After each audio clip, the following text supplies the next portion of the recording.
This is Dakota Longbreak, and you're watching Coyote Culture. Today, Lonny is headed out in the snow to call some early morning fur, and our newest cameraman. That was probably the most frustrating hunt I've ever been a part of. Learns how to deal with a six-pack. It sucks when you have to watch that many coyotes run away. That's all right now on Coyote Culture.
On this hunt, a couple days prior, I'd actually talked to a good family friend about calling this property. I was out working, and I work in a rural area, and I just happened to see some coyotes. There was 5 of them to be exact, roaming on this snowy stubble field. Well, I'm like, geez, why would those coyotes be around there, you know, and in a big pack like that? So I knew something must have been up, and I asked the landowner if it'd be all right if we snuck in there. You know, I seen these coyotes, and he said, yeah, I've been seeing them getting really close to my cows and stuff. He said, that'd be awesome if you could come in there.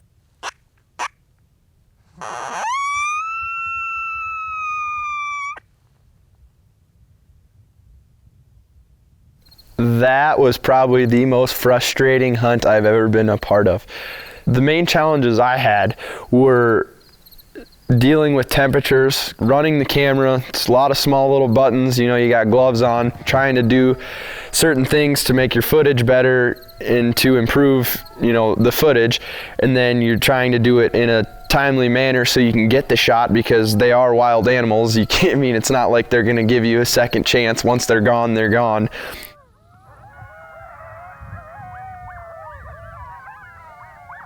I lost him in that little valley.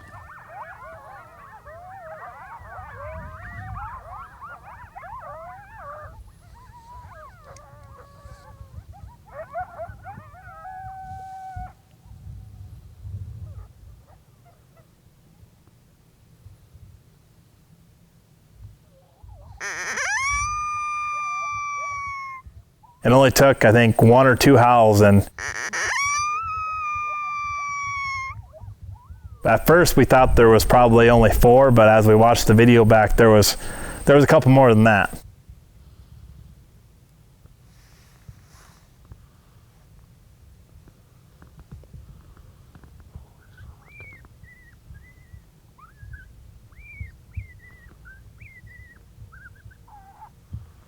As a cameraman, you're wondering, okay, which one are we gonna, you know, try to take a shot at or take a crack at? It caught me off guard. It was, we go out there, you know, hoping we're gonna be successful and get some killed, and then just to have 6 run in and then not necessarily being prepared for it, or just like, oh crap, which one am I gonna, you know, jump on, or which one is he gonna shoot? Am I on the right coyote? I'm gonna shoot that last one, Damon. I can't see on him.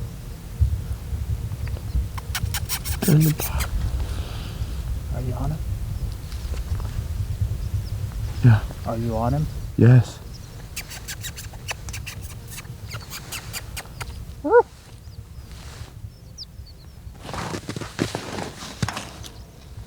Go.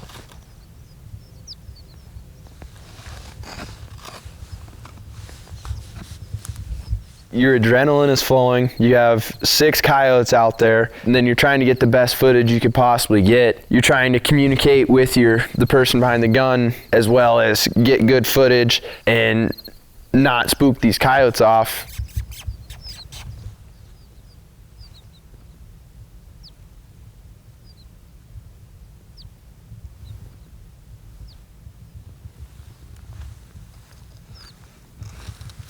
Shoot that last one, Damon. You on that one? You got to talk to me. Yes. Damon and I had been hunting together, a few months prior to this, and it was just one of those where trying to be, quiet as we're talking, but still letting each other know what's going on. We were having trouble with communication. I'd say just the whole situation was a challenge in itself. The camera was giving him fits with the snow and the grass in front of him, and just couldn't find the right thing to focus on. It kept on wanting to focus on this grass, and it's not very fun when you got 6 coyotes.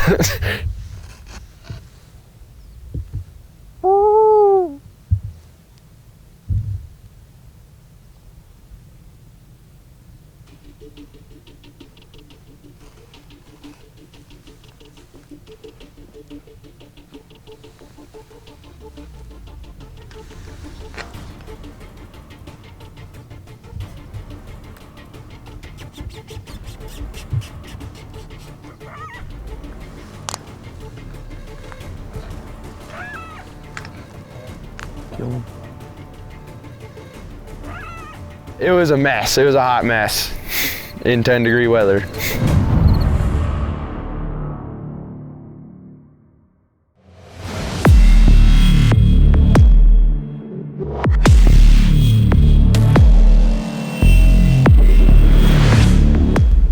It was just one of those where trying to be, quiet as we're talking, but still letting each other know what's going on. We were having trouble with communication.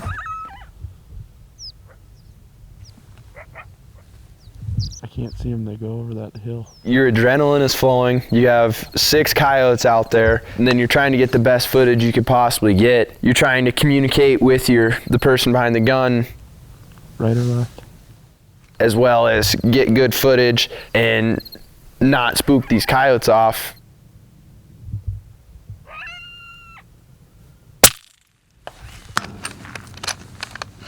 I'm on the one running. I'm on him running.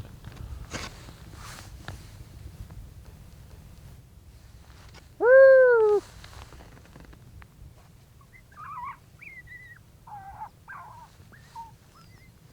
I'm gonna stop.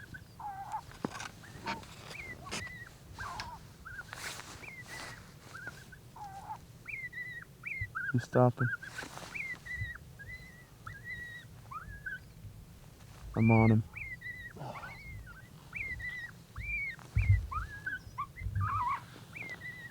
It was just one of those where it wasn't really working out, and it's pretty unfortunate too, because we had these, this pack of coyotes coming in. It'd been nice to get a couple more than what we ended up.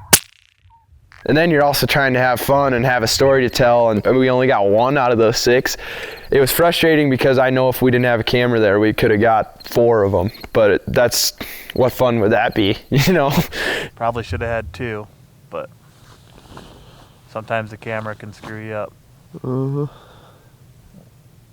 Took a shot over here at one, at 6:33, I think it was. I don't know if I hit him or not. It looked like he went down, but I think he might have been just ducking too. Just did some howls off the Reese calls, answered it with the e-collar, and went from there. Guess we got him called up and got 1 shot anyway. Well, I'll run out and get that coyote.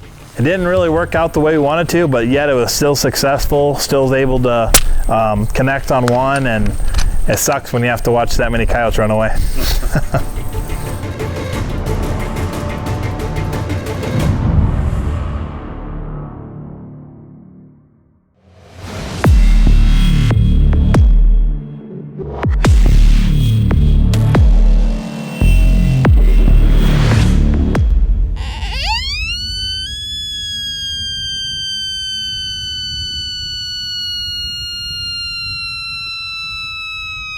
This day it was a cold, foggy winter day here in South Dakota. We knew that the coyotes were going to be active though. I mean, it had been a couple crappy days prior to this. The fog was supposed to lift. It was, still cold, but we knew they were going to be active and taking advantage of a little warmer weather. So we traveled up to a spot where it had a nice, great big deep draw running through it, nice flat. You can see for miles.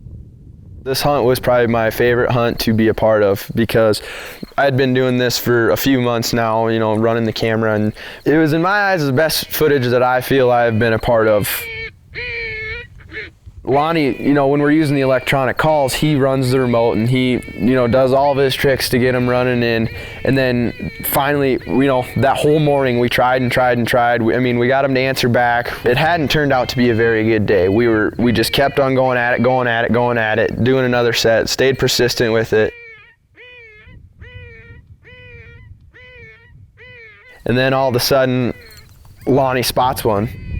And it comes in, and I'm just trying to stay on the coyote and get good footage.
It came in just like they say, just on a string.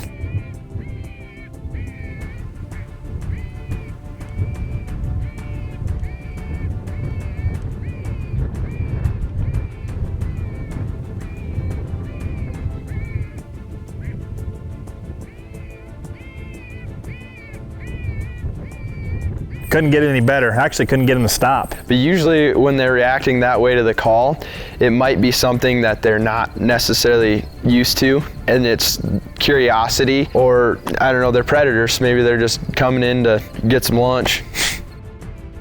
Just came right in front of the e-collar. I'm pretty sure it would have probably took a bite out of the e-collar if it really wanted to.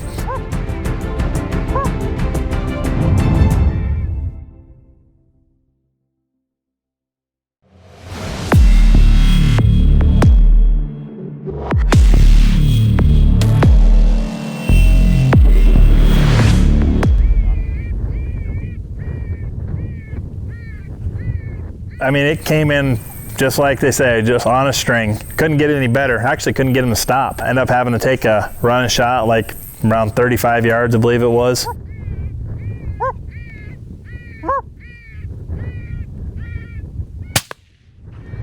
That was a perfect coyote.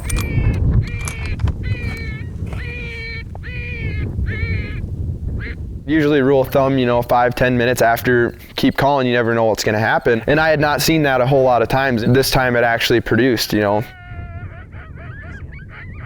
Sure enough, we were actually probably about ready to get up, and I just happened to do another glass and I spotted this coyote coming. Came kind of out of the blue. Not very fast, but could tell it was interested, and we kept calling.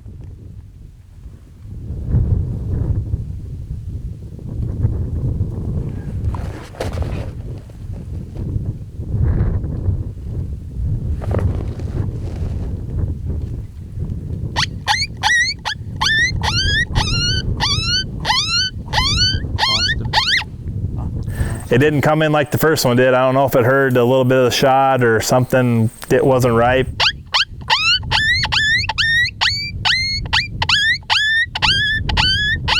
To stay persistent and always, you never know what's around you. We trust our equipment and trust the suppressors, to do their job. Get on him. Down you went. Come on. was able to get him in the shooting range, and another successful double. Well, that couldn't have worked out any better. Huh, Damon? Oh yeah, got a double. I mean, we couldn't have asked for better footage or a better setup. Worked out pretty good. It was a reward after a long day because, man, we walked quite a ways that day.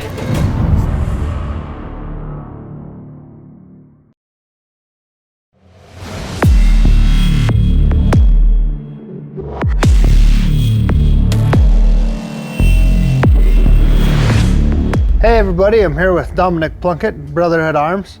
Looking at accessories, what we're going to use out in the field to make our lives easier in the field, packing stuff, carrying stuff, finding stuff, getting coyotes down.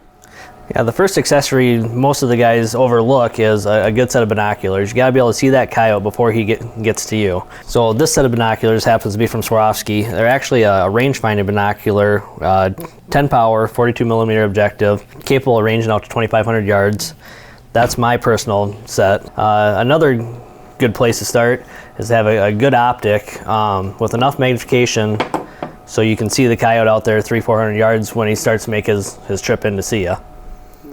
This is ever-changing technology where you can get as in-depth of a scope you want, or down to something as basic, you know, as a few power to shooting things close up. Yeah, you know, everybody's running a 3 to 9 optic all the way up to, you know, 30 and 40 power optics. So many different companies that are great to deal with. A big thing now in our world is we've been shooting custom rifles, and along with that's coming reloads, so we're confident in what we're shooting.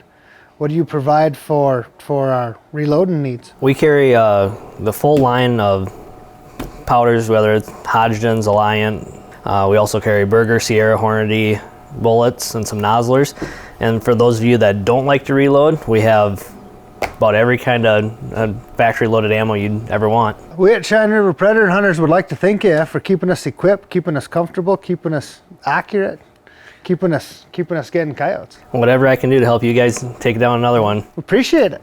Thanks, Dakota.